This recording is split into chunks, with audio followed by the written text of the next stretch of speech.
సంతానలేమితో బాధపడుతున్నారా? 899 రూపాయలకే fertility assessment package. వివరాలకి సంప్రదించండి. సాయంకాలాలు పొద్దున్నే రకరకాల టిఫిన్లు చేయాల్సి వస్తుంది. బ్రేక్ఫాస్ట్కి ఎన్ని రకాలో మనం దోశలు, ఇడ్లీలు, చపాతీలు, పూరీలు, పొంగల్ చేస్తాం, ఉప్మాలు 10 రకాలు చేస్తాం. అయినా కూడా ఎప్పుడు ఏదైనా కొత్తది చేస్తూ ఉండాలనిపిస్తూ ఉంటుంది. అయితే ఈజీగా చేసుకునే బ్రేక్ఫాస్ట్ రెసిపీలు మనం చాలా వెతుకుతూ ఉంటాం. ఇంకా ఈజీగా అయిపోయేది ఏదైనా ఉందా అని.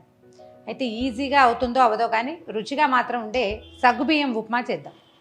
సగ్గుబియ్యం ఉప్మా అంటాం, లేదా కిచిడి అంటాం. ఉప్మా అనేసరికల్లా మనకి బాగా పోపులు బాగా కావాలి. ఎక్కువ శనగపప్పు, ఎక్కువ మినపప్పు, బాగా పల్లీలు, జీడిపప్పులు వేసుకోవాలి.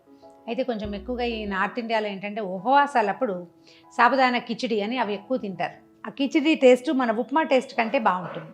ఉప్మాలో పల్లీలు అని అంటే గింజలు ఎక్కువ వేస్తాం కదా, దీంట్లో కొంచెం గింజలు తక్కువ వేస్తాం అండ్ ఒక ఆలుగడ్డ వేస్తాం. దాంతో ఏమవుతుందంటే ఫుడ్ హెవీగా ఉంటుంది. మార్నింగ్ బ్రేక్ఫాస్ట్గా బాగుంటుంది. సాయంకాలాలు అంటే ఏ శనివారాలు ఏదైనా టిఫిన్ చేసుకుని ఒక పొద్దుంటాం కదా, అలాంటప్పుడు చాలా బాగుంటుంది. ఉల్లిపాయలు, వెల్లుల్లిపాయలు లేకుండా మనం సగ్గుబియ్యం కిచిడి చేద్దాం. దీనికి మొదట స్టవ్ వెలిగించకుండా మీకు ఒక విషయం చెప్పాల్సింది ఏంటంటే, సగ్గుబియ్యం తీసుకుంటాం. సాబుదానా కిచిడి అంటే సగ్గుబియ్యం కిచిడి కదా. అయితే సగ్గుబియ్యాన్ని ఒకరోజు రాత్రి ముందు రోజు రాత్రి బ్రేక్ఫాస్ట్కి అయితే, లేదా ఈవినింగ్ చేయాలంటే మధ్యాహ్నం మనం పొద్దుటిపూటే వీటిని నీళ్ళల్లో నానబెట్టుకోవాలండి. మినిమం 6 hours, 6 గంటలు, లేదా ఓవర్ నైట్ కూడా. రాత్రి పోసి పొద్దున వాడేసుకోవచ్చు. ఏం చేయాలంటే ముందు సగ్గుబియ్యం మనం ఒక గ్లాస్ తీసుకున్నాం అనుకోండి, బాగా ఒక 4-5 సార్లు నీళ్ళు పోసి కడిగేస్తే పైనుండే ఎక్స్ట్రా సార్చ్ అంతా పోతుంది. చిన్న బరక ఉంటుంది కదా, అది మన రద్దు అంతా వెళ్ళిపోతుంది. గింజ గట్టిగా మిగులుతుంది. ఆ గింజలో ఏ గ్లాస్తో మనం ఇది తీసుకున్నామో సగ్గుబియ్యం, దాంట్లో 1/2 గ్లాస్ నీళ్ళు పోయండి చాలు. ఒక గ్లాసు సగ్గుబియ్యానికి 1/2 గ్లాసు నీళ్ళు పోసి నానబెట్టేసేయాలి. నానబెడితే మనం తర్వాత 6-8 గంటల తర్వాత చూస్తే అది ఎట్లా ఉంటుందంటే గింజ మెత్తగా అయిపోతుంది, ఈజీగా ఉడికేస్తుంది అనమాట. చూడండి ఎలాగో.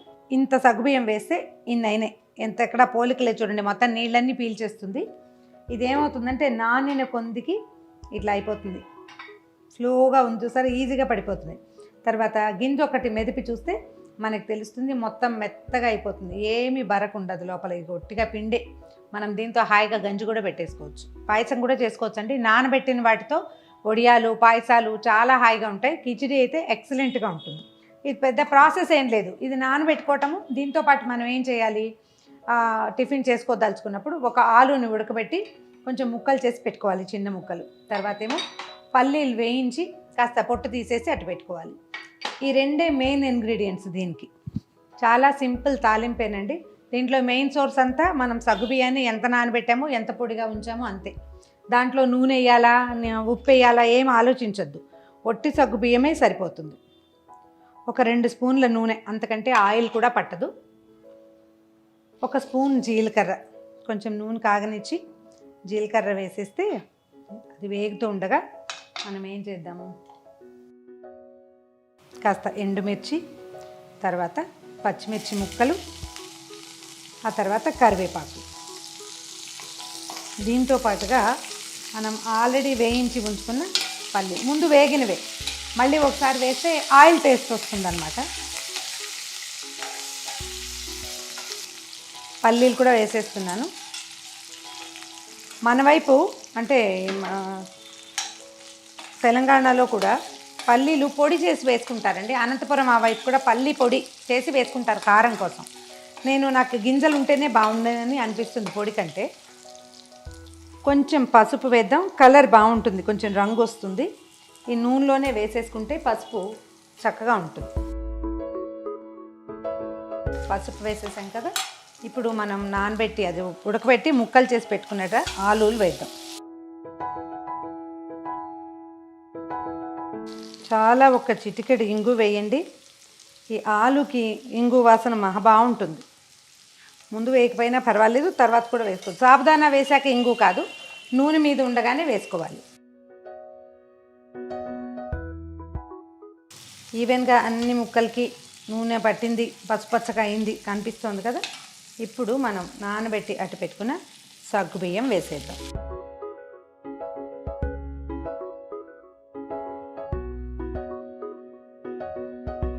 మంట సన్నగా ఉంచండి. ఎక్కువ మంట పెడితే అడుగున ఏంటంటే మాడిపోతుంది, అడుగంటిపోతుంది. ఈ పదార్థానికి సరిపడా ఉప్పు ఒక 3/4 స్పూన్ వేస్తే సరిపోతుంది.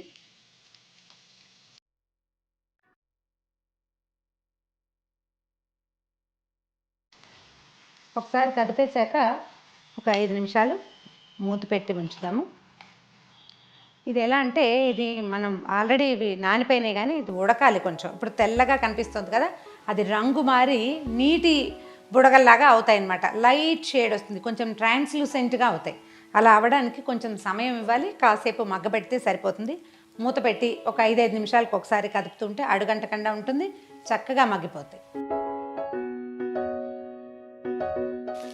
చక్కగా వచ్చేసింది మొత్తం. చూడండి అన్నీ ఇలాగా నీటి కంటుల్లాగా అవుతాయన్నమాట, చిన్న బబుల్స్ లాగా.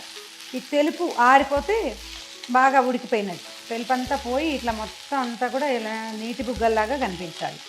అయిపోయిందండి. స్టవ్ ఆపేసి ఇందులో ఒక నిమ్మ చెక్క పిండేస్తే ఈ పదార్థం తయారైపోయినట్టే. ఇందులో ఏదైనా కారం ఎక్సెస్ అయితే అది పోతుంది. యాక్చువల్గా మిరియాల పొడి ఒకటి చాలా ఎక్కువ మంది వాడతారు, నేను వేయలేదు. మన వైపు కొంచెం ఇలాంటి పదార్థాల్లో మిరియాల పొడులు వాడం కాబట్టి, ఒకవేళ ఆసక్తి ఉంటే లైట్గా మనం తాలింపులోనే మిరియాల పొడి కూడా వేసుకోవచ్చు. అయిపోయింది, రెడీ.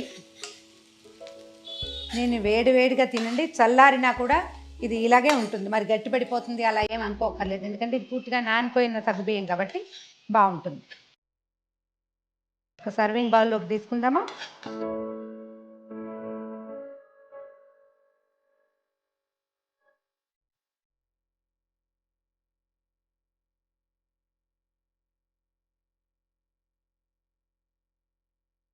ఇదిగోండి గుమగుమలాడుతున్న సగ్గుబియ్యం కిచిడి. దీన్ని ఉప్మాలాగా చేయదలుచుకుంటే పోపులు కొంచెం పెంచుకోవాలంతే. కిచిడీలాగా చేసుకోదలిస్తే ఇలా చేసుకోవటం.